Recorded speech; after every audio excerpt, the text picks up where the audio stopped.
राधे राधे दोस्तों, आपका फिर से स्वागत है मेरे YouTube चैनल राधे श्याम में। आज हम आपको एक नया अध्याय, एक नया पुराण सुनाएंगे जिसका नाम है सुख सागर। वो सुनाने से पहले मेरी आप सबसे विनती है कि आप मेरे चैनल को लाइक, सब्सक्राइब और शेयर करना ना भूलें, ताकि हम आपके लिए अच्छी अच्छी पुराने ला सकें। राधे राधे।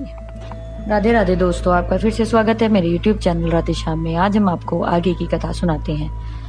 अब आप कृपया कर हमारे पुत्र प्रहलाद को, जो कि 5 वर्ष का है, उसे दैत्य शास्त्र पढ़ाकर समस्त राक्षसों की कर्तव्यता सिखाओ। मुनि नारद जी बोले, हे राजन, राजा हिरण्याशिपु की आज्ञा अनुसार संडा मार्ग प्रहलाद को पढ़ाने लगे और दैत्य राज हिरण्याशिपु ने सारे राज्य में ढिंडोरा पिटवा दिया कि आज से हमने अब उनके राज्य का जो भी कोई प्राणी परमेश्वर की जगह दैत्य राज हिरण्याशिपु का नाम लेगा, उसी नाम पर यज्ञ हवन होम नहीं करेगा, उसे ठीक कठिन से कठिन कारावास या मृत्युदंड दिया जाएगा।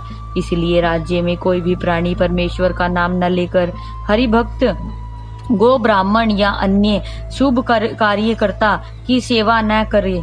श्री सुखदेव जी बोले, हे राजन, दैत्यराज हिरण्याशिपु के इस आदेश का पालन समस्त प्रजा करती थी, लेकिन उनका पुत्र भक्त राज प्रहलाद उस परम पिता परमेश्वर के नाम का पाठशाला में बड़े प्रेम से पढ़ा करता था। भक्त प्रहलाद को परमेश्वर के प्रेम में प्लावित देख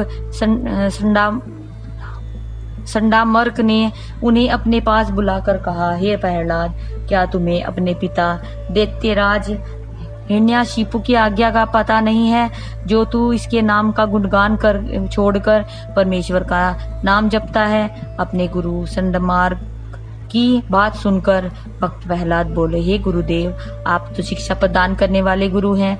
आप सच बताओ कि परमेश्वर को छोड़कर कहीं दैत्यवर का जप किया जा सकता है?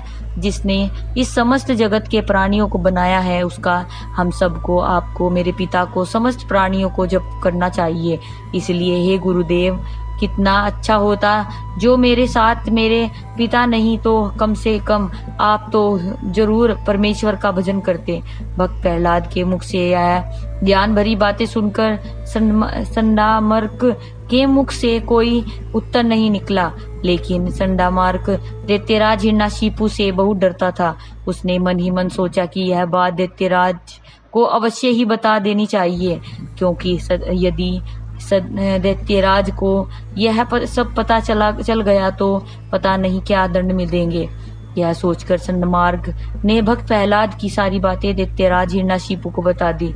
दैत्यराज हिरण्याशिपु यह सब सुनकर चुप रहा। फिर एक दिन दैत्यराज हिरण्याशिपु ने अपने पुत्र प्रहलाद को अपने पास बुलाकर बड़े प्रेम से पूछा, हे पुत्र प्रहलाद, तुमने जो कुछ आज तक अपने गुरु से पढ़ा है वह सब मुझे सुनाकर मेरा चित्त प्रसन्न करो। अपने पिता हिरण्याशिपु की बात सुनकर प्रहलाद बोला, हे पिताश्री, मैंने वो समस्त पाठ पढ़ लिया है जिसको पढ़ाकर प्राणी समस्त संसार सागर से मुक्त ही नहीं जो हो जाता, बल्कि सदैव के लिए सुखी हो जाता है।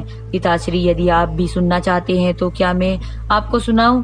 अपने पुत्र प्रहलाद की बात सुनकर दैत्यराज हिरण्याशिपु आश्चर्यचकित होकर बोला, हे पुत्र प्रहलाद, तुम मुझे ऐसा पाठ सुनाओ कि ही नहीं बल्कि पढ़ाओ भी, क्योंकि मैं 7 द्वीपों का स्वामी होने पर भी अपने आप को सुखी नहीं कह सकता।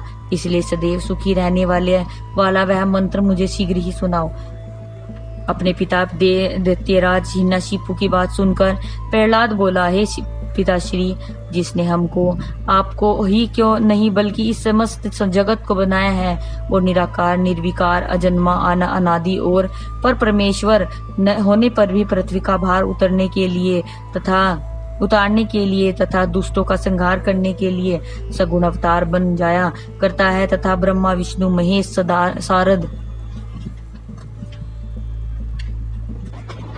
शेष और नारद आदि मुनिवरों भी जिनकी माया के वेद को नहीं जानते, उस नारायण को जिसको राम, घनश्याम, श्याम सुंदर, जगदीश्वर आदि नामों से पुकारा जाता है, सदैव सच्चे मन से आठों पहर ध्यान करना चाहिए।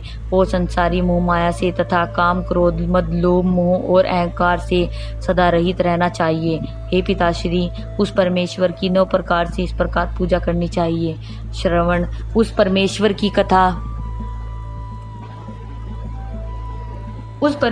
कथा सुनना।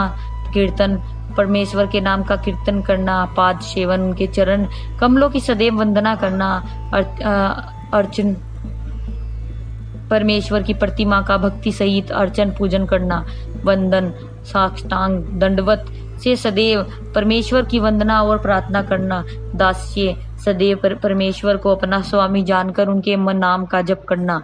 साख्य, परमेश्वर का सदैव अपने साख्य व मित्र समान समझकर उनसे प्रेम करना। आत्मनिवेदन, मैं आपका हूँ, यह कहकर तन मन से उनके अर्पण कर देना। समझ, सामान्य, अपने को उसी का रूप समझना, अर्थात अपने और उनमें कोई भी भेद न समझना। हे पिताश्री, यदि आपको सदैव सुखी बनने की इच्छा है तो इस तरह उनकी नवधा भक्ति करके इस माया मोह से कभी अलग हो जाना आपके लिए हितकर होगा। मुनि नारद जी के बोले, हे राजन, जिस तरह बीमार प्राणी को अच्छे पदार्थ भी कसेले लगते हैं, उसी तरह प्रहलाद भक्त के ये हरि भक्त से परिपूर्ण मोक्ष मार्ग को दिखाने वाले मनोहर शब्द सुनकर दैत्यराज हिरण्यकशिपु क्रोध में चीख कर बोला, हे दुष्ट, जिसने तेरा चाचा को मारकर समस्त दैत्यों को दुख दिया है, उसी की प्रशंसा मेरे सम्मुख कर रहा है। अरे कुल घातक, तू हमारे यहाँ समस्त दैत्य कुल का शत्रु कहाँ से उत्पन्न हो गया? याद रख, तू अपनी इस मूर्खता की क्षमा मांग और आज से कभी उस नीच नारायण का नाम मत लेना, वरना परलोक भेज दिया जाएगा। अपने पिता दैत्यराज श्री हिरण्यकशिपु की बात सुनकर भक्त प्रहलाद बोला, हे पिताश्री, जो इस संपूर्ण जगत को एक ही पल में उत्पन्न कर क्षण में संहार कर देता है, यदि आप उसे शत्रुता करते हैं तो मेरे विचार से या तो आप बुद्धिहीन हैं या आप पागल हो गए हैं और मुझे मारने का भय दिखाकर आप मूर्खता ही कर रहे हैं, क्योंकि यह आत्मा अमर है, इनको मारना कठिन ही नहीं असंभव है। मैं आपको अपने पिता कहने के नाते परमेश्वर से प्रेम करने की प्रेरणा देता हूँ।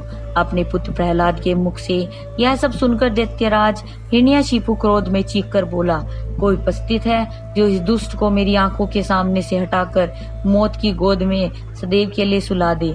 हे राजन, दैत्यराज हिरण्यकशिपु की बात सुनकर अनेक दैत्य अनेक प्रकार से शस्त्र लेकर प्रहलाद को मारने के लिए दौड़कर आए, लेकिन उन सबके वह शस्त्र प्रहलाद के शरीर से लगकर नष्ट हो गए। आज की कथा हम यही समाप्त करते हैं। आगे की कथा आपको कल सुनाएंगे। राधे राधे राधे राधे राधे राधे। जय श्री कृष्ण। अगर आपको मेरी वीडियो अच्छी लगी तो बेल आइकन दबाना ना भूलें, ताकि आपको मेरे आने वाली वीडियोस का नोटिफिकेशन मिलता रहे। धन्यवाद। ओम नमः शिवाय।